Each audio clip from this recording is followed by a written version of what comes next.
Pedro from A&P-REACTS. I'm here today with Charlie of As Everything Unfolds to talk about the upcoming record, Within Each Lies the Other, out March 26 on Long Branch Records. How are you doing? Yeah, not too bad. Pretty good considering all the circumstances at the moment. It's been hard to be a band at the moment, but we've kind of pushed through it, which has been good. Maybe you guys can take some inspiration of this time and put that towards the next record. Yeah, I think everybody will. I think most people in bands have probably started writing music already about it. Yeah, I think there's going to be a period in time where every single record would be about COVID or pandemic or 100%, lockdowns 100. or things along that nature. Now, this record, when did you guys start working on this album? Oh God, do you know what? I think it was about, funnily enough, some of the songs were written at the same time as our EP that was released 2 years ago. So it's been a slow process for us. We didn't sort of smash it out in 6 months. It was quite which was quite nice. We kind of built up an album with songs gradually which was nice. And it feels more like us. We like to write like that. We write because we're having fun and we're enjoying it, not because we're being forced to do it.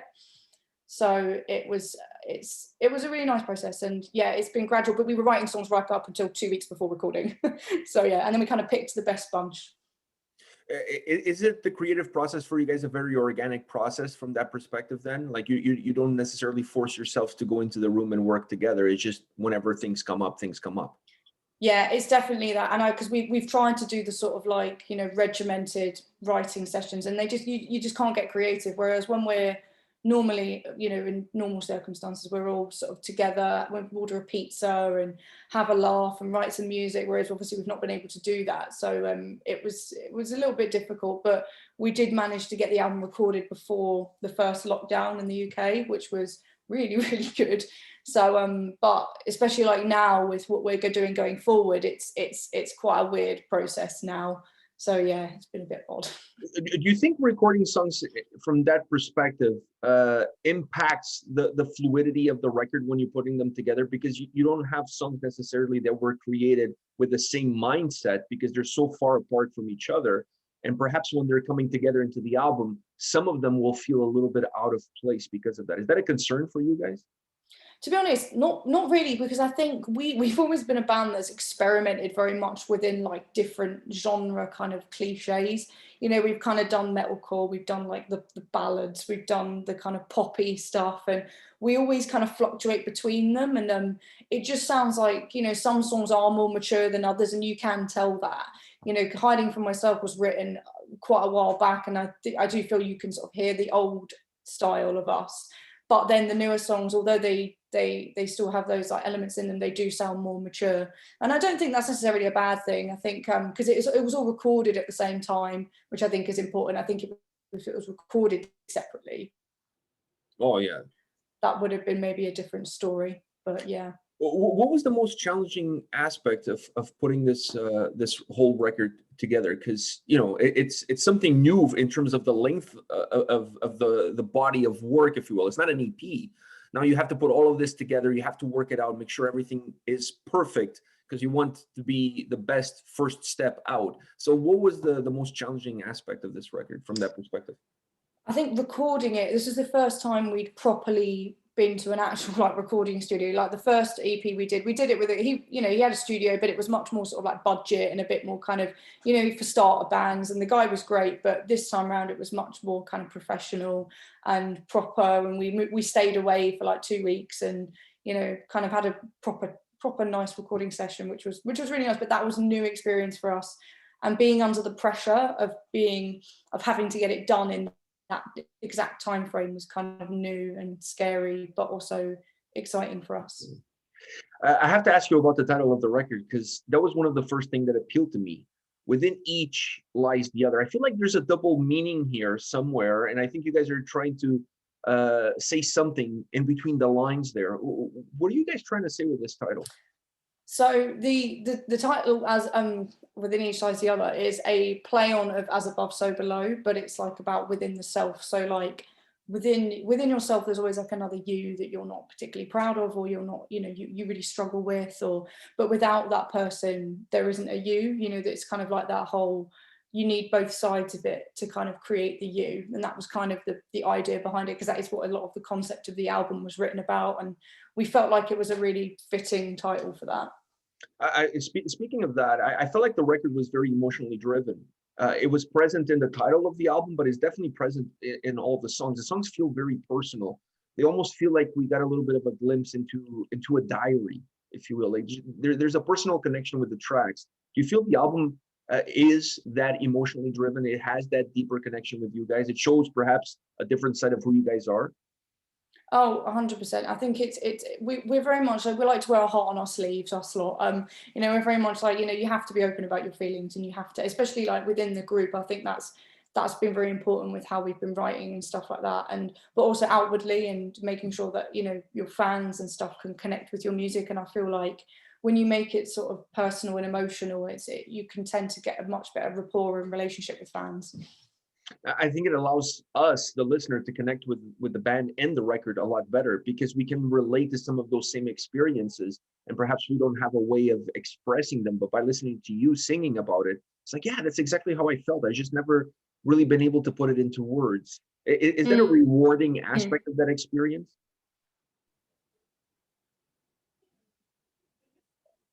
Sorry, I completely missed that. Say that again. Oh, I was saying, like, the fact that the album has that emotional drive that allows fans to connect with the song, also exposing a little bit of a different side of you guys, of who you are as a person. That builds a stronger connection between the fan and the band, because it allows me to listen to you and say that, wow, I never really been able to put that into words, but listening to you, that's exactly how I felt. Is that an important connection that you need to have in order to feel the connection with the audience when you're performing? I think for us it's important, and for me especially it is, because I feel like if you have that connection with somebody, you know, it's like we're having friends. You all have things in common, and when you find people, and especially people within music that have things in common with you, and lyrics that have something relatable to you, it's such a more deeper experience, I feel. And you know, when you talk to people at shows and they're like, oh, you know, your music's helped me so much, or oh, it made me realize something that I didn't know about myself, or you know, that's nice, and that is important for me, because I feel like that is an important thing that everybody needs to have. Yeah, and I definitely comes across on this record. It definitely becomes the driver of the overall experience of the album. We talked already a little bit of how you guys constructed the record, and how the songs were created throughout a period of time.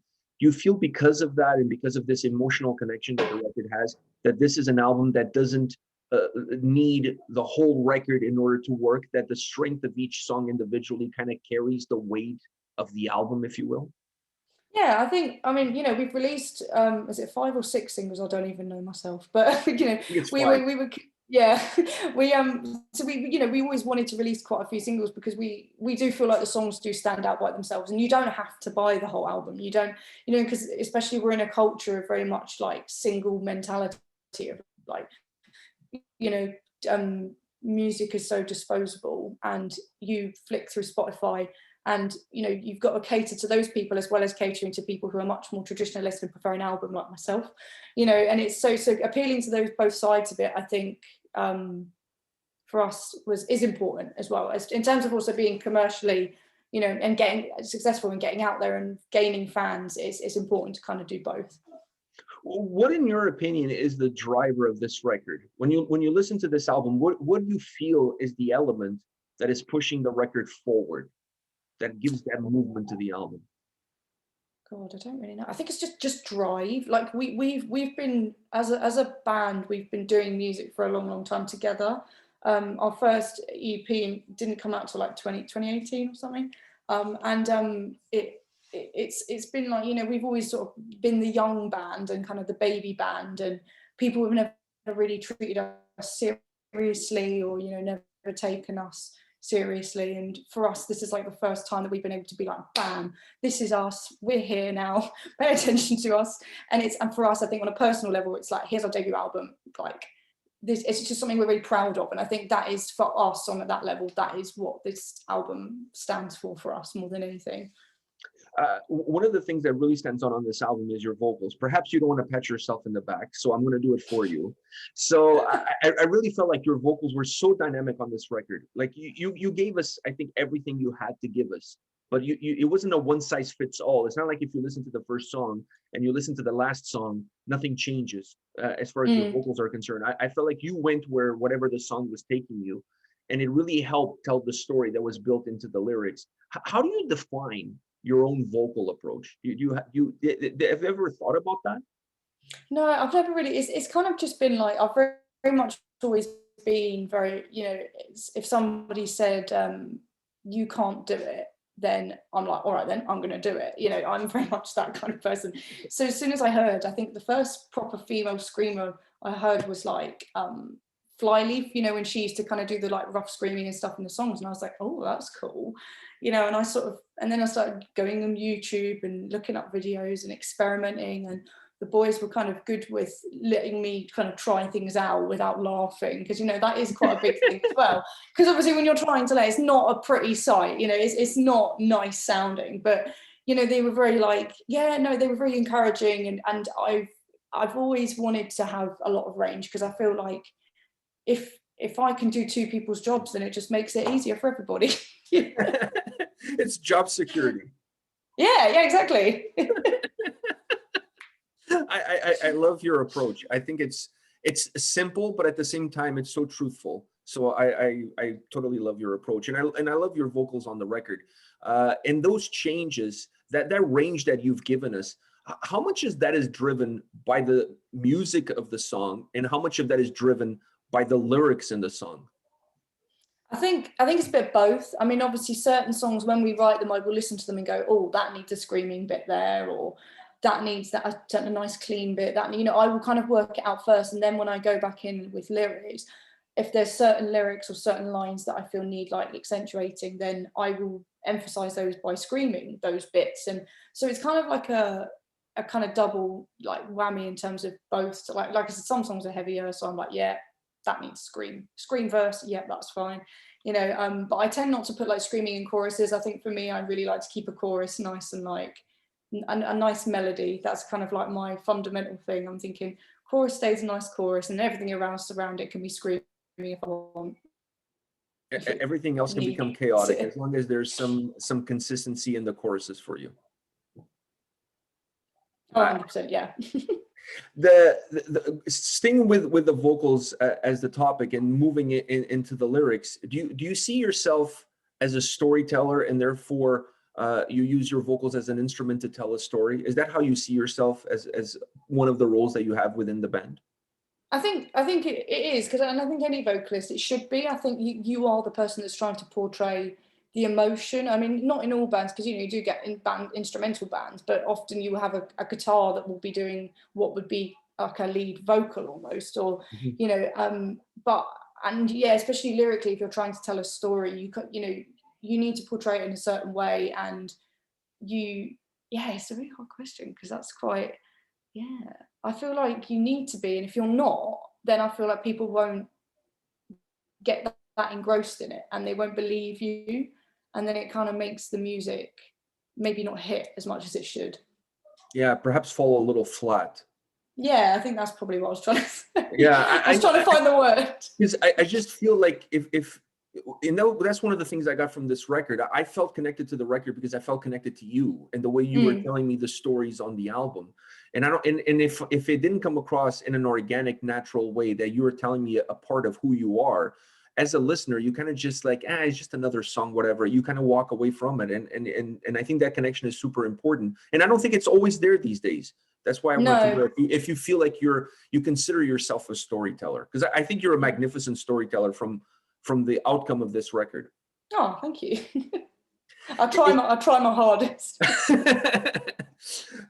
Is there a song on this record that drove you absolutely nuts? Like you said to the guys, this one is not going to make it. We need to move on from this. There's a pub with a seat waiting for me. I gotta go. This song is not going to make it. I'm telling you, like, it's almost like you've read my mind. Honestly, those were my exact words with one of the songs on this album. And it's one of the album tracks called I'm Not the Only One, which is one of the heavier ones. And even Wallow to some degree, I really, really struggled with both of those songs. I think on a comfortability level, it was quite like hard for me to step, because it was a big step out of my comfort zone, which was a good thing, and I'm glad I did it. But it was at a point where I was like, oh God, I don't know if this is right. I don't know if this is what we should be doing. And in the end, I'm like, nah, do you know what? If I feel like it's right, like I felt in my heart, I was like, this is what we want to do. And I was almost, something was stopping me, but I felt like it was almost the fear of like rejection or the fear of like people criticizing me rather than actually what I wanted to do. And then once I kind of got over that, I was like, oh yeah, let's just go for it. It's funny that the tracks that you mentioned are some of my favorite songs on the album. So if there was any fear from your end in terms of what the outcome would be, the outcome was exactly what it needed to be. So maybe it was good that you didn't give up on yourself and you didn't give up on those songs. Yeah, no, I think it was a big part of how we did actually pull those songs apart and rebuild them quite a lot of times. And although it was frustrating, we did get the better product in the end. So it worked out.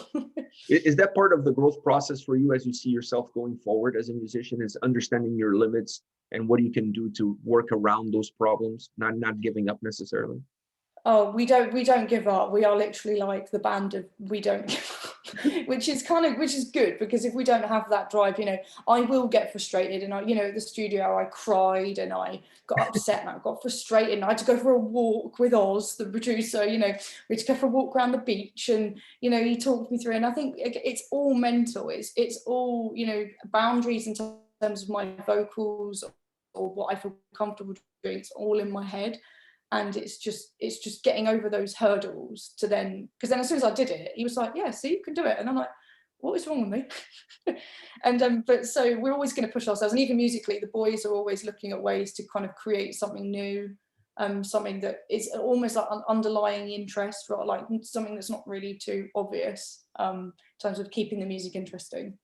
I have one last question for you, and to me, it's obvious that this album has had an impact on you as an artist. There's definitely growth from where you guys started to where you are now. But what impact do you see this record having on you as an individual, as a person? How much growth do you see in yourself due to the fact that you work on this album?